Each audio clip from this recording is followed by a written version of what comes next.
શ્રી વલ્લભાધીશ કી જય.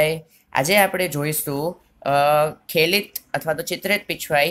ચિત્રિત પીછવાઈ જે છે તે પ્રભુને આમ તો નિયમથી તો ખેલ સમય જ ચિત્ર મંડાય છે, પણ અગર આપણે ના આવડે તો આપણે આપણે ચિત્ર પહેલાં માંડીને પછી પણ પીછવાઈ આપણે ધરી શકીએ.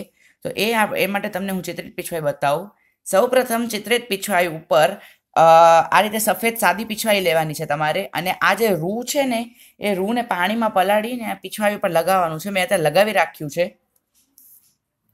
હવે આપણે ગુલાલ છે, ગુલાલથી હું તમને ચિત્ર માંડીને બતાવું. હવે અત્યારે તમારે જે પણ તમારે મન થાય તમે એ ચિત્ર તમે માંડી શકો. એ શ્રીનાથજીના પાટોત્સવ પછીથી ચિત્રિત પીછવાઈ આવે છે. અગર તમને ચિત્રિત પીછવાઈ ન કરવી હોય તો તમે એ પણ ખેલ સમય તમે જે ચીડિયા કરો એ પણ ચાલે. તો અત્યારે પણ હા, ચિત્રિત પીછવાઈ આવે ને ત્યારે ખેલ સમયે પીછવાઈ પર ખેલ ના થાય, કારણ કે આપણે ચિત્ર કરેલા હોય ને, માંડેલા હોય, એટલે પછી એના ઉપર પછી ખેલ ના થાય, ખાલી ચંદરવા પર થાય.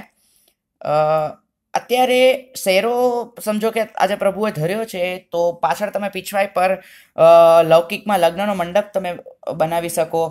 પછી તમારે વસંતનો કળશ તમે સિદ્ધ કરી શકો.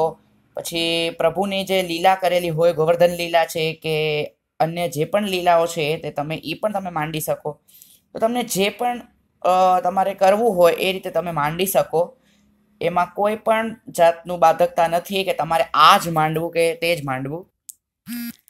આ રીતથી તમારી થઈ જાય ચિત્ર, એટલે તમે હાથથી એને આ રીતથી આમ આમ પ્રેસ કરી લો. એટલે શું છે કે અંદર આમ પાણીમાં અંદર આમ બરાબર બધે જે છે રંગ તે બેસી જાય, નહીંતર પછી બધો ખરી જશે. તો આ રીતે તમે પીછવાઈ માંડી શકો. અને પીછવાઈ માંડ્યો એટલે પછી તરત પ્રભુને ખેલ સમય જ આ ધરાશે, કે નિત્ય આખો દિવસ નહીં આવે, જ્યારે ખેલ થશે ત્યારે જ આ ધરાશે. એટલે રાજભોગમાં ખેલ થાય એટલે રાજભોગથી કરીને ઉત્થાપન સુધી રહેશે, અને ઉત્થાપનમાં વળી થઈ જશે. એટલે એ જ રીતે પીછવાઈ આવશે. તો આ રીતે તમે પીછવાઈ ધરી શકો પહેલેથી તમે સિદ્ધ કરીને. નહીંતર તમે જ્યારે પણ ખેલ થતો હોય ત્યારે ખેલ સમય પણ તમે જરાક આમ પાણીનો